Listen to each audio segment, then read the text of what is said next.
Merci d'être avec nous sur Al24 News au sommaire de l'actualité de ce mercredi 6 août.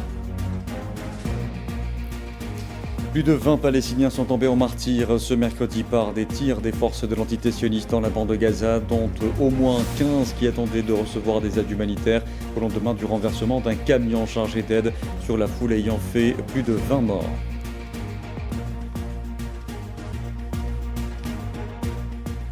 L'Algérie met l'accent devant le Conseil de sécurité sur l'insuffisance des aides humanitaires acheminées aux habitants de Gaza, qualifiées de gouttes d'eau dans l'océan des besoins.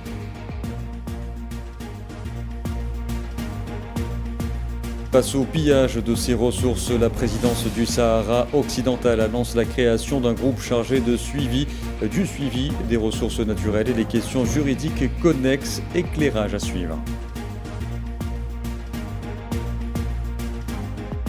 Utile et constructive, c'est dans ces termes que le Kremlin qualifie les discussions tenues ce mercredi à Moscou entre le président russe Vladimir Poutine et l'émissaire du président américain Steve Witkoff.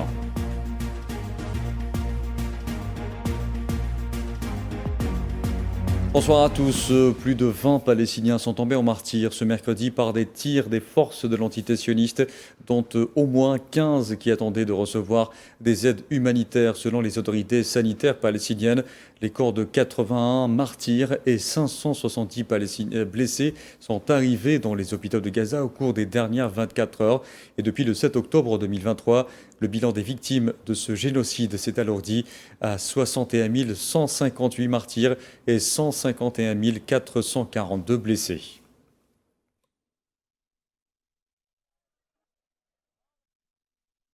Et des familles entières sont quotidiennement décimées dans la bande de Gaza. Ce mercredi, 5 Palestiniens sont tombés en martyrs et plusieurs autres ont été blessés après qu'un avion de chasse sioniste a ciblé une maison dans le camp de réfugiés de Nusayrat. Au centre, les victimes transportées à l'hôpital Al-Aouda ont été identifiées. Il s'agit de Adel Khoudair, Abou Surur, de son épouse et de leurs enfants.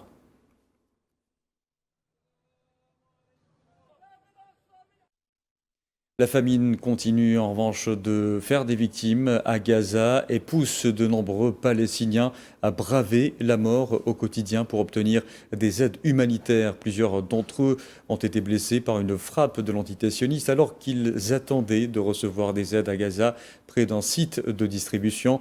Les victimes ont été transportées à l'hôpital Nasser de Khan Younes qui manque cruellement de moyens à cause du blocus.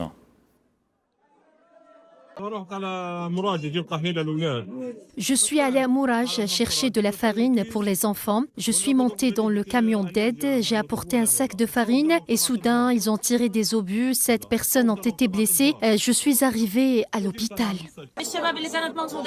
Les hommes qui étaient là attendaient l'aide. Ils ont dit aux gens d'y aller, ils ont frappé des jeunes hommes et femmes. Ils ont lancé des bombes sur eux, des balles réelles. Et la plupart des blessures ici sont dues aux bombes. Je suis venue avec un ami qui est blessé et cet homme était également blessé. Nous l'avons emmené ici avec nous. Il devrait acheminer l'aide correctement pour qu'elle nous parvienne. Par exemple, nous avons vu ce supplice. Nous avons vu la mort sous toutes ses formes. Et des Palestiniens de Gaza ont tenté ce mercredi de déblayer les décombres causés par une frappe de l'entité sioniste qui a touché les abords d'une clinique de l'UNRWA. La frappe a aussi fait des victimes entre martyrs et blessés parmi les Palestiniens qui avaient érigé des tentes à proximité du bâtiment.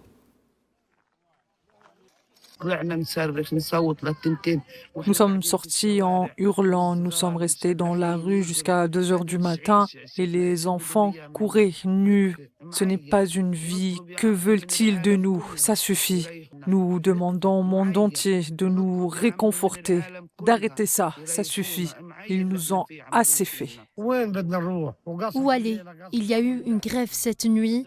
Dieu seul sait ce qui s'est passé. Toute la nuit, presque jusqu'à 2 heures du matin, on est resté dans la rue. Regardez, vous voyez de quoi on a l'air. Et un autre drame est venu accentuer les souffrances des habitants de la bande de Gaza. 25 personnes sont tombées en martyrs et des dizaines d'autres ont été blessés dans l'accident d'un camion de vivres qui s'est renversé sur la foule durant la nuit d'hier. Le drame s'est produit après que le véhicule a été contraint par les forces de l'entité sioniste d'emprunter des routes rendues dangereuses par les bombardements. Asma Laïd. Dans la bande de Gaza où le bourreau sioniste impose la famine depuis des mois, 25 personnes ont perdu la vie lorsqu'un camion d'aide humanitaire contraint par l'armée d'occupation sioniste a emprunté une route dangereuse, s'est renversé sur des Palestiniens qui voulaient se procurer de la nourriture. Suite à ce carnage, de nombreuses victimes ont été transportées à l'hôpital Al-Aouda. Youssef Azouatina figure parmi les blessés. Il a déclaré avoir essuyé des tirs directs alors qu'il tentait de récupérer de la nourriture. Je me rendais à Netzarim pour manger. Nous n'y allions pas pour combattre ou tuer qui que ce soit. Nous voulions juste manger. En chemin, ils ont ouvert le feu directement sur nous. Des tirs ont visé la tête, la poitrine et au-dessus. Ils voulaient nous tuer, mais grâce à Dieu, par la grâce de notre Seigneur, la balle m'a effleuré la tête et elle est ressortie de l'autre côté. L'entité sioniste a mis délibérément en danger le petit nombre de camions d'aide humanitaire autorisés à entrer à Gaza et empêche ceux-ci d'atteindre les Palestiniens affamés. Nous ne voulons pas de ces points de distribution d'aide, ce sont des pièges mortels. Les gens reviennent soit avec de l'aide, soit morts auprès de leur famille. Nous implorons, ouvrez les points de passage, laissez-nous recevoir de l'aide par l'intermédiaire des institutions officielles, des lieux publics, des camps ou des quartiers. Ce qui nous arrive est cruel. Nous ne voulons pas de points de distribution d'aide américains. Nous exigeons leur fermeture. Ouvrez les points de passage. Ouvrez-les tout simplement. C'est tout ce que nous demandons. Le commissaire général de l'Office de secours et de travaux des Nations Unies pour les réfugiés de Palestine, Philippe Lazzarini, a souligné qu'il était temps d'acheminer l'aide humanitaire en toute sécurité et sans entrave dans la bande de Gaza, ravagée par près de 2 ans d'agressions sionistes génocidaires et où la famine sévit depuis plusieurs mois. La faim est devenue le nouveau fléau à Gaza. Il est temps d'acheminer l'aide en toute sécurité, sans entrave et dans la dignité.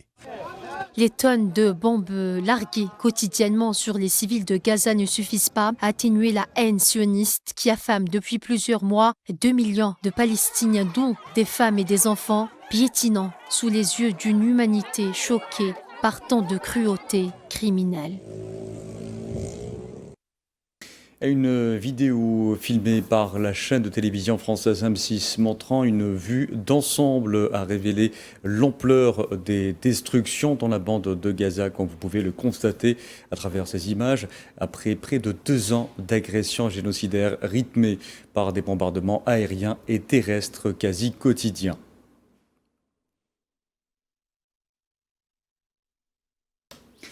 Le commissaire général de l'Office de secours et des travaux des Nations Unies pour les réfugiés de Palestine, Philippe Lazzarini, a souligné qu'il était temps d'acheminer l'aide humanitaire en toute sécurité et sans entrave dans la bande de Gaza, ravagée par près de 2 ans d'agressions sionistes génocidaires et où la famine sévit depuis plusieurs mois. C'était dans un message publié sur les réseaux sociaux. Il a également insisté sur la nécessité de permettre à l'ONU et à ses partenaires de faire leur travail.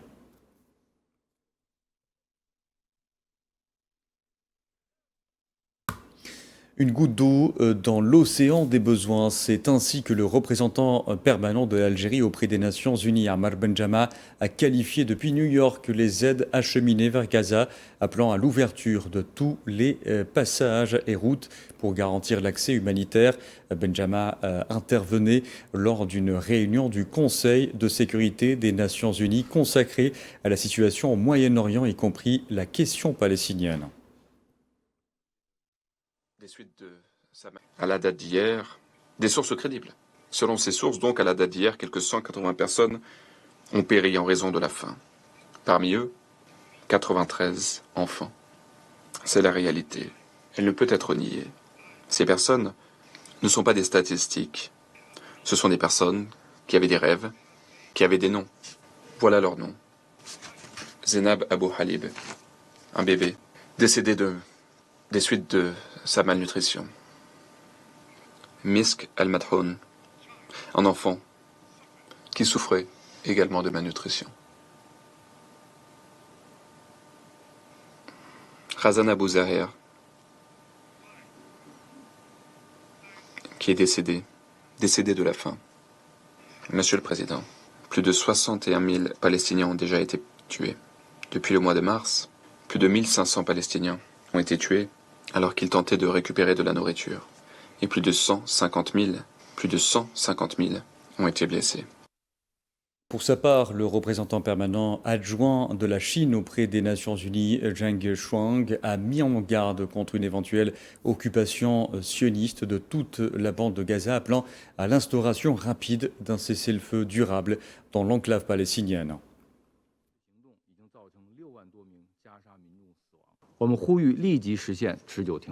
Nous appelons à un cessez-le-feu immédiat et permanent. Les opérations militaires israéliennes ont déjà coûté la vie à plus de 60 000 Gazaouis et de nouvelles vies innocentes sont perdues chaque jour. Cette triste réalité démontre que les moyens militaires ne sont pas la solution et qu'un cessez-le-feu immédiat est la meilleure façon de sauver des vies et de rapatrier les otages. De récents reportages dans les médias font état de la décision d'Israël d'intensifier ses opérations militaires jusqu'à l'occupation totale de Gaza. Ce que nous considérons avec profonde inquiétude, nous exhortons Israël à mettre immédiatement un terme à cette dangereuse politique et appelons toutes les parties à conclure rapidement un accord de cessez-le-feu contraignant et durable. En Cisjordanie occupée, au moins 23 Palestiniens, dont 4 femmes, ont été arrêtés ce mercredi par les forces de l'occupation sioniste au cours de nouvelles incursions menées à travers plusieurs gouvernorats. 12 personnes, dont la journaliste Farah Abou Ayyash, ont été arrêtées à Doura et Beit Omar, 6 à Naplouse, 4 autres dans le gouvernorat de Beit Lahm et en dernier à Beit Jala. Parallèlement à ces arrestations, les forces de l'entité sioniste ont dressé de multiples barrages aux entrées des villes, villages et camps de réfugiés, bloquant ou restreignant la circulation des Palestiniens et fermant plusieurs axes routiers à l'aide de blocs de béton, de monticules de terre et de portails métalliques.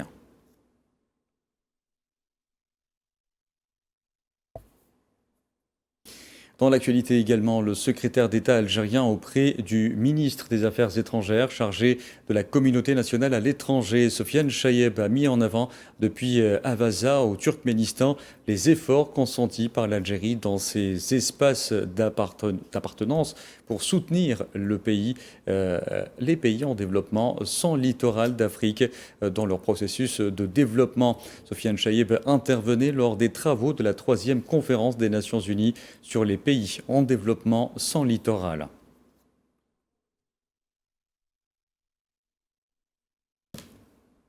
Et poursuite des travaux de l'université d'été des cadres du Front Polisario qui abrite l'Algérie.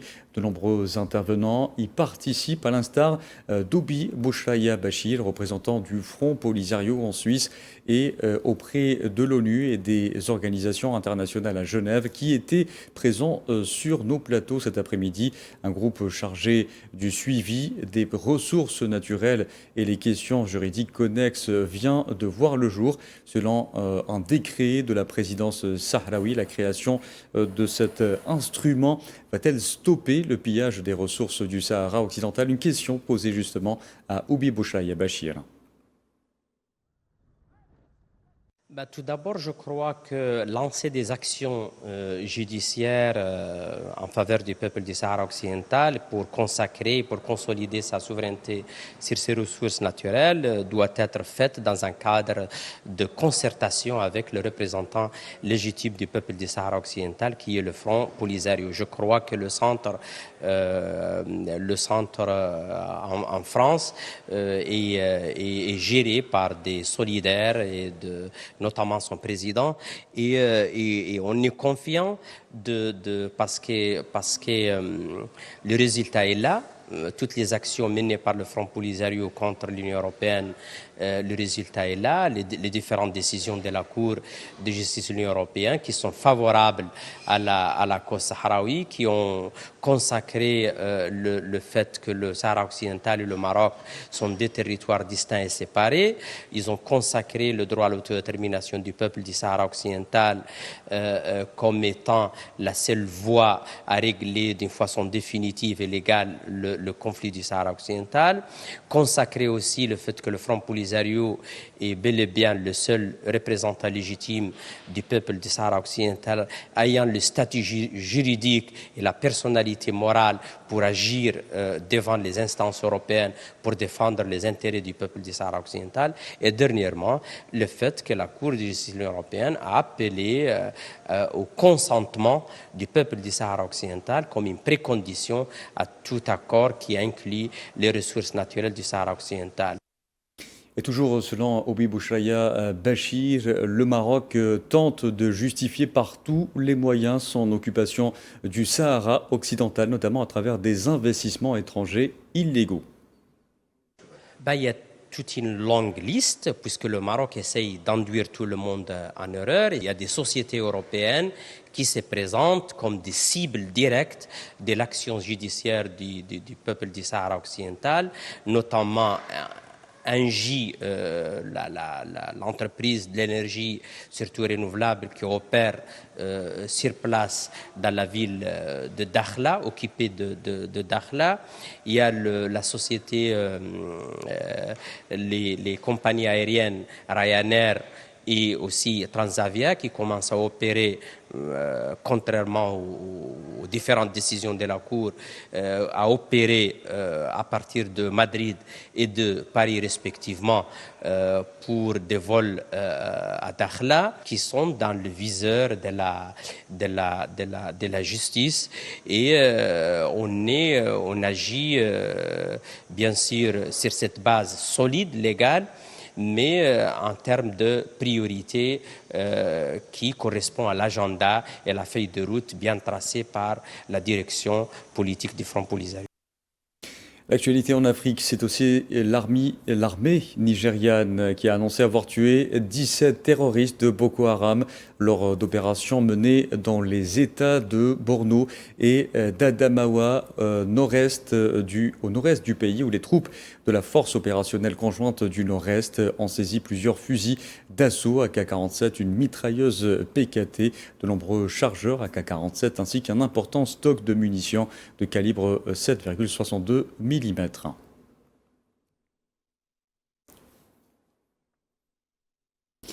'Au Soudan, le tribunal spécial de lutte contre le terrorisme et les crimes contre l'État inculpé par contumace Mohamed Hamdan Daglo, dit Hamti, commandant des forces de soutien rapide, et 2 de ses frères ainsi que 13 autres personnes. Ils sont accusés de génocide et des différents crimes, notamment du meurtre de l'ancien gouverneur du Darfour Ouest, Khamis Abdallah Abkar.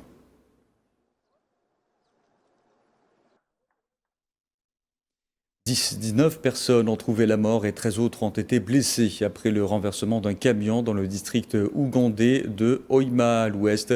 L'accident s'est produit hier soir alors que le camion citerne transportait des commerçants d'un marché du district voisin de Boulissa.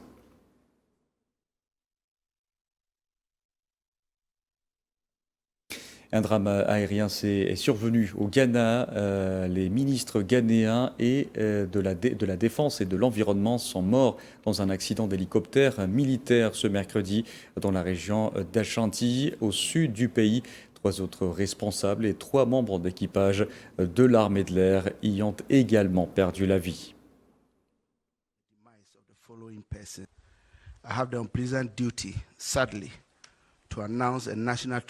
J'ai le regret d'annoncer une tragédie nationale impliquant le crash d'un hélicoptère militaire ce matin près d'Adansi dans la région d'Ashanti. Le gouvernement a le regret d'annoncer le décès des personnes suivantes dans ce tragique accident. Dr Edward Koufi Oman Boama, ministre de la Défense. Aladji Dr Ibrahim Murtala Mohamed, député et ministre de l'Environnement, des Sciences et de la Technologie. Aladji Mounirou Mohamed Lemona, coordinateur adjoint par intérim de la Sécurité nationale et ancien ministre de l'Alimentation et de l'Agriculture. Dr Samuel Sapo, vice-président du Congrès national démocratique. Et M. Samuel Abouadji, ancien candidat aux élections législatives.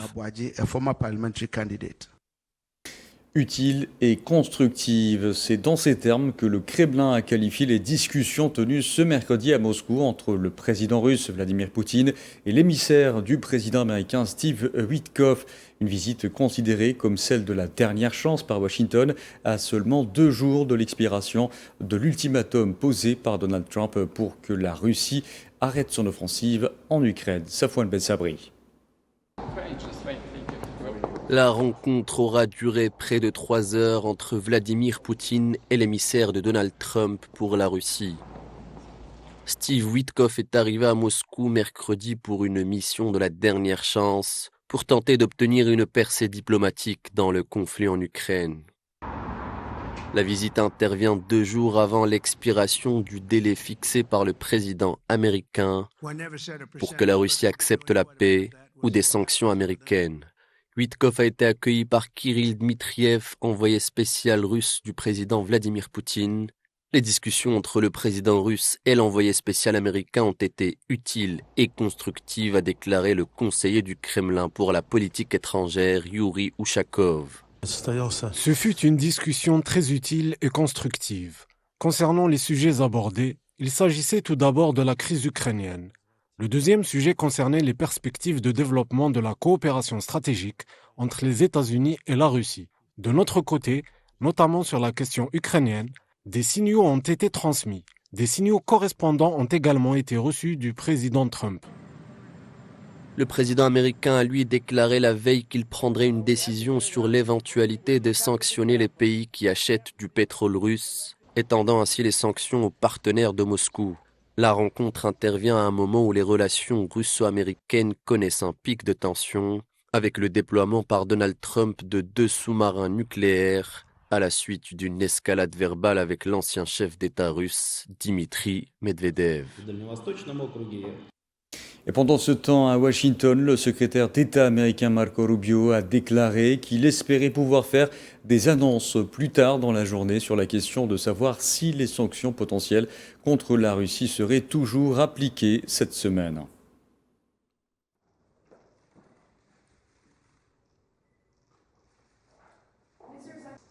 Nous en reparlerons plus tard dans la journée. Nous sommes ici pour l'ambassadeur. Nous revenons justement, nous nous sommes téléphonés il y a quelques minutes et nous en discuterons encore tout au long de la journée. Nous ferons ensuite des annonces ici prochainement. Peut-être positives, peut-être pas. On verra. On reste aux États-Unis où la présidente de la Suisse, Karin Keller-Sutter, a été reçue ce mercredi par le secrétaire d'État américain Marco Rubio lors d'une visite d'urgence à Washington à quelques heures de l'entrée en vigueur d'une importante hausse des droits de douane par les États-Unis. Les 2 responsables ont discuté de l'importance d'une relation commerciale équitable et équilibrée qui profite au peuple américain selon le département d'État.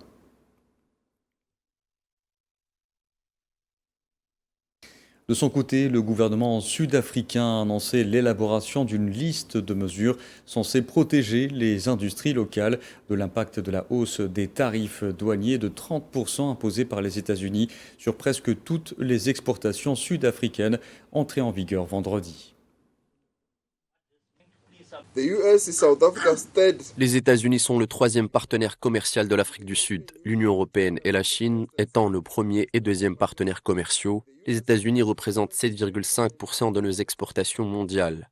Nous poursuivrons donc nos échanges avec les États-Unis afin de conclure un accord qui serve les intérêts des 2 pays. L'Afrique du Sud cherche à conclure des accords favorisant la création de valeur ajoutée et l'industrialisation, plutôt que de relations extractives qui privent le pays de la capacité d'exploiter ses richesses minérales en imitant les relations commerciales extractives de l'époque coloniale. Allez, direction le Japon pour évoquer la participation algérienne à l'exposition universelle Expo 2025 Osaka Kansai, qui réunit pas moins de 160 pays.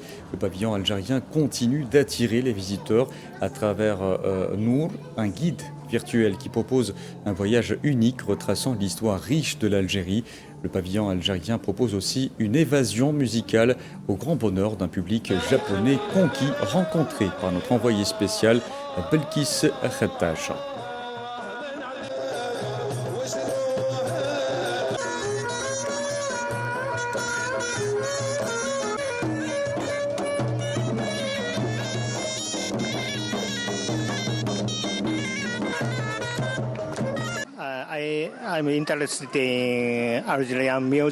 Je suis intéressé par la musique algérienne. La musique algérienne est trop belle et spirituelle.